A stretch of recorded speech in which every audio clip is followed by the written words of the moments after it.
Today, I want to talk about happiness. And a lot of people mistake happiness for being independent, dominating, or this whole feminism movement. A lot of people think it's about what other people do for you, or what you have, or what you're doing. Happiness is really about your inner peace, your heart, the joy that's inside of you, the gratefulness that's inside of you. Most of all, it's about love that you have for God, for other people, and for yourself. That's what brings you happiness.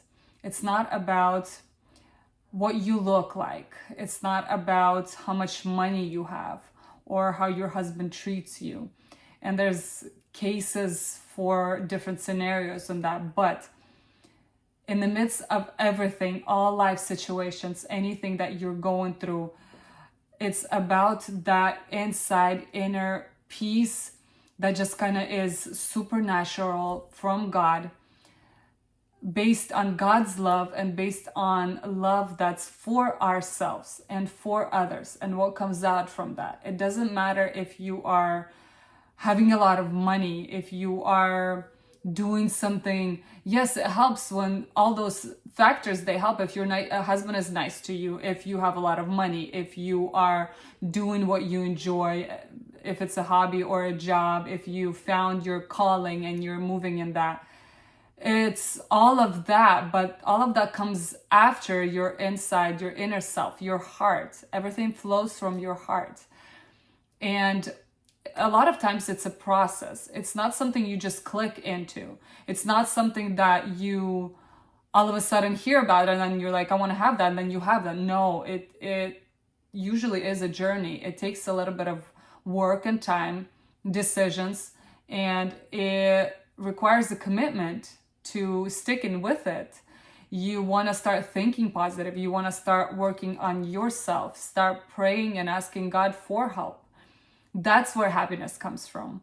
Not from all the outside worldly things. Not from how pretty you look and how well you dressed. Even the Bible says that. It's about your heart. And most of all, if we work on our hearts, we'll be happy, and everybody around us will be happy. And the world will change around us. How we perceive the world changes. Our decisions change. And then eventually with time, circumstances and things change, and they will change for the better because we perceive them from a grateful and happy position. It requires work, like when something happens, just stopping yourself and standing against the enemy, standing against the negative thoughts that you may have, or things that rush into your mind, the reaction that you may have. You have to stop yourself from being angry, from being bitter, from being hateful towards everybody around you, no matter what they are, who they are, what they look like. You have to stop yourself from thinking anything negative onto other people, onto yourself. So it requires work like that. But first of all, and most of all, it requires you to come before God and ask Him for help. Ask Him to give you love. And for me, there was a season where I was coming before God every day and asking Him for just love for other people.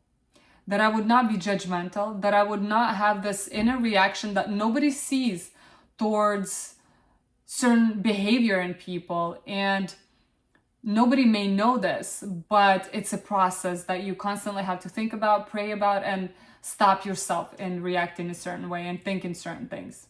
So God bless you all and help you that you find the path and the journey and the decisions and the consistency to work on your heart and focus on joy and happiness that comes from your heart.